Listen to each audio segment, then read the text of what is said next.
এক সাহাবী আয়েশা বলে, ইয়া রাসূলুল্লাহ, ইয়া হাবিবাল্লাহ, কোরবানির যে ফাজাইল আপনি শুনিয়েছেন, কোরবানির যে ফজিলত আপনি আমাদেরকে শুনাইলেন, নবী গো, আমার কাছে একটা বকরি আছে, এমন বকরি যেই বকরির দুধ দহন কইরা আমি নিজে পান করি, আমার ফ্যামিলির অন্যান্য লোকদেরকে দুধ পান করাই। ইয়া রাসূলুল্লাহ, আপনি যদি হুকুম করেন গো, আপনি যদি আমাকে অনুমতি দেন, আমার ওই দুধ দহন করনেওয়ালা বকরিটা আমি কোরবানি করে দিবার চাই। আমার রাসূল ডাক দেখো গরিব সাহাবীরা, এ সাহাবী, তুমি দুধ দানকারী বকরিটাকে তুমি জবাই করতে হবে না। তুমি কোরবানির দিন কোরবানি পশু জবাই হওয়া পর্যন্ত তোমার অঙ্গ প্রত্যঙ্গের পশম, মাথার চুল এবং হাত পায়ের আঙ্গুলের নখগুলা কাটবা না। যদি নাকি এটা থেকে বিরত থাকতে পারো, তোমাকেও কোরবানির সওয়াব দেওয়া হবে। সুবহানাল্লাহ। মুসলিম শরীফের বর্ণনার মধ্যে রয়েছে, যারা কোরবানি করবে তারা আজকে সন্ধ্যা থেকে ধীরে দিন পর্যন্ত কোরবানির পশু জবাই করা পর্যন্ত নখ এবং চুল কাটতে পারবে না। আর আবু দাউদ শরীফের বর্ণনায় পাওয়া যায়, যারা কোরবানি দিতে পারবে না তারাও কাটবে না, কেননা এর বিনিময়ে আল্লাহ সওয়াব দিবে। মুস্তাদরাক হাকিমের মধ্যে রয়েছে, হযরত আব্দুল্লাহ ইবনে উমর রাদিয়াল্লাহু আনহু রাস্তা দিয়ে যায়, লক্ষ্য করে দেখলো একটা মা, একজন মহিলা তার ছোট বাচ্চার মাথার চুলগুলা হলক করতেছে, মুন্ডাইতেছে বা কামাইতেছে।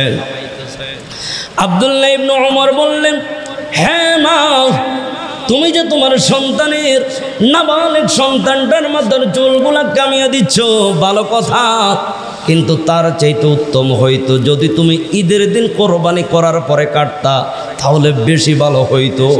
সুবহানাল্লাহ। 3 নম্বর হাদিস দ্বারা আপনি কি বুঝলেন? শুধু আমি আর আপনি নয়, ছোট বাচ্চাদেরও মাথার চুল নখ কাটতে নিষেধ করা হয়েছে। সুবহানাল্লাহ। এই জন্য ভাইয়েরা আমার, 10 নম্বর যেই কাজ আমাদের এই জিলহজ মাসে আজকে সন্ধ্যা থেকে শুরু করে 17 তারিখ অর্থাৎ কোরবানি দিন পর্যন্ত, সোমবার কোরবানি দেওয়া পর্যন্ত, এই লম্বা 10টা দিন নিজের মাথার চুল, অঙ্গ প্রত্যঙ্গের পশম কাটবো না, হাত পায়ের নখ কাটবো না, এমনকি নিজেদের নাবালিগ সন্তানদের গুলো কাটবো না। যা কাটার আজকে মাগরিবের আগেই করতে হবে।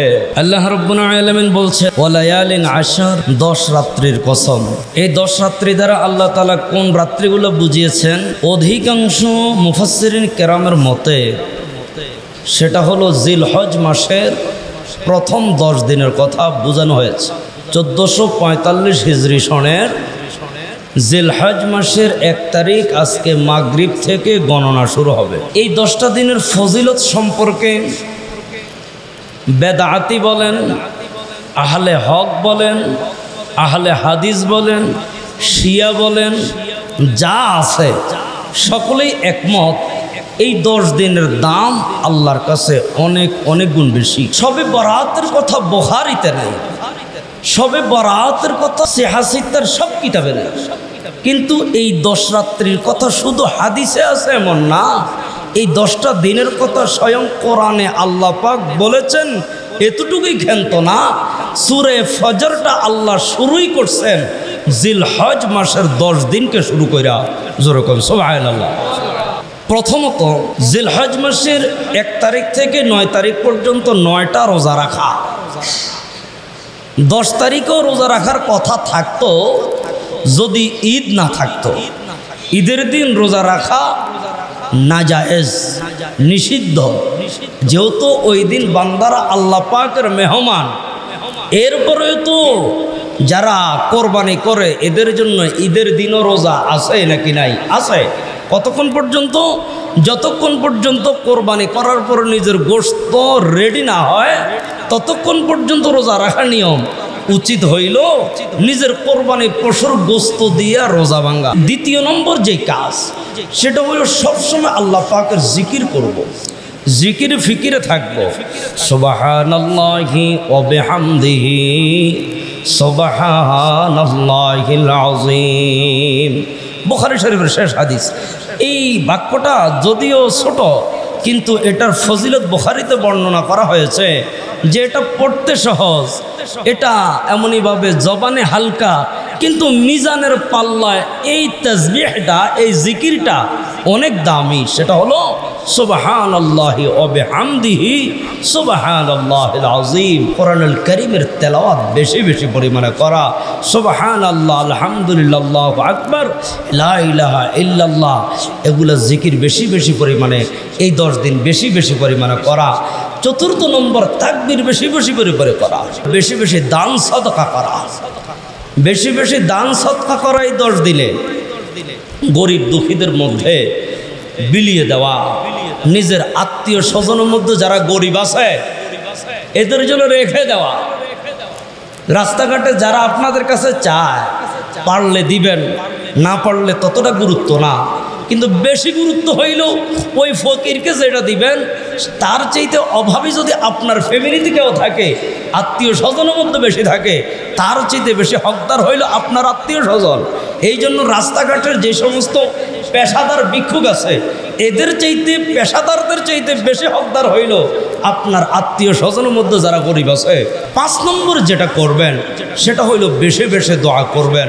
তাহাজ্জুদের সময় দোয়া করবেন, 5 ওয়াক্ত নামাজের সময় যখন হবে তখন দোয়া করবেন, একামতের আগে দোয়া করবেন, নামাজের পরে দোয়া করবেন, একা একা জিকির আজকারের পরে দোয়া করবেন, আউয়াবিন নামাজের পরে দোয়া করবেন, সালাতুল হাজাতের পরে দোয়া করবেন।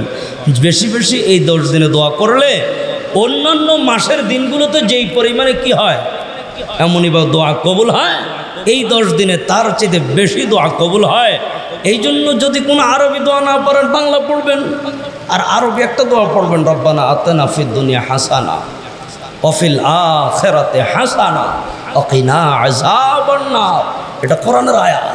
আল্লাহ, দুনিয়া তো আমাকে ভালো দাও, আখিরাতও ভালো দাও, আমাকে তোমার জাহান্নাম থেকে বাঁচাও।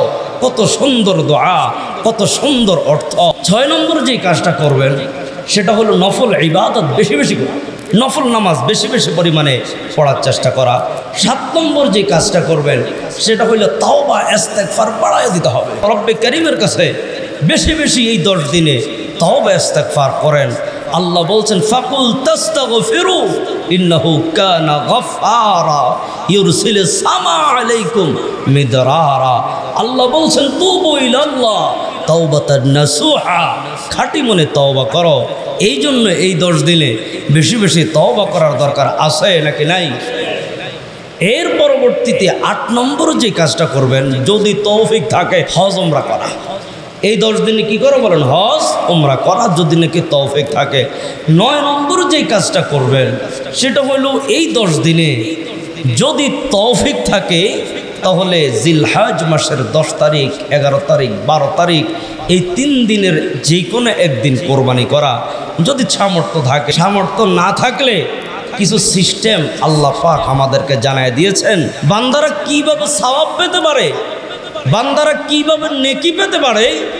এই জন্য আল্লাহ পাক বান্দাদেরকে বিভিন্ন উসিলার মাধ্যমে নেকি দিবার চায়। আল্লাহ পাক বান্দাদেরকে জাহান্নাম থেকে বাঁচাইতে চায়। সেটা হলো আজকে মাগরিব থেকে কোরবানি ঈদের দিন পশু জবাই করা পর্যন্ত হাত পায়ের নখ কাটবেন না, মাথার চুল কাটবেন না, অঙ্গ প্রত্যঙ্গের পশম কাটবেন না। যা কাটার আজকে সন্ধ্যার আগে আগে করে নিতে হবে। আজকে সন্ধ্যার পর থেকে ঈদের দিন পর্যন্ত, ঈদের দিন কোরবানির শেষ হওয়া পর্যন্ত আমরা চুল নখ এগুলা কাটবো না। নিয়ত আছে তো ইনশাআল্লাহ?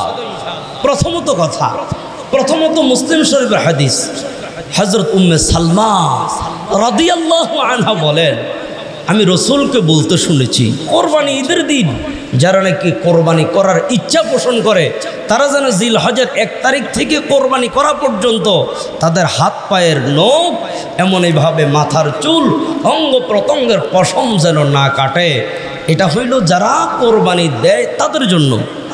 এখন এই ফজিলত শোনার পরে গরিব সাহাবীরা বলতেছে, আমরা বুঝি ধনীদের মতো কোরবানির পশু জবাই করে লক্ষ কোটি কোটি পরিমাণে সওয়াব হাসিল করতে পারবো না।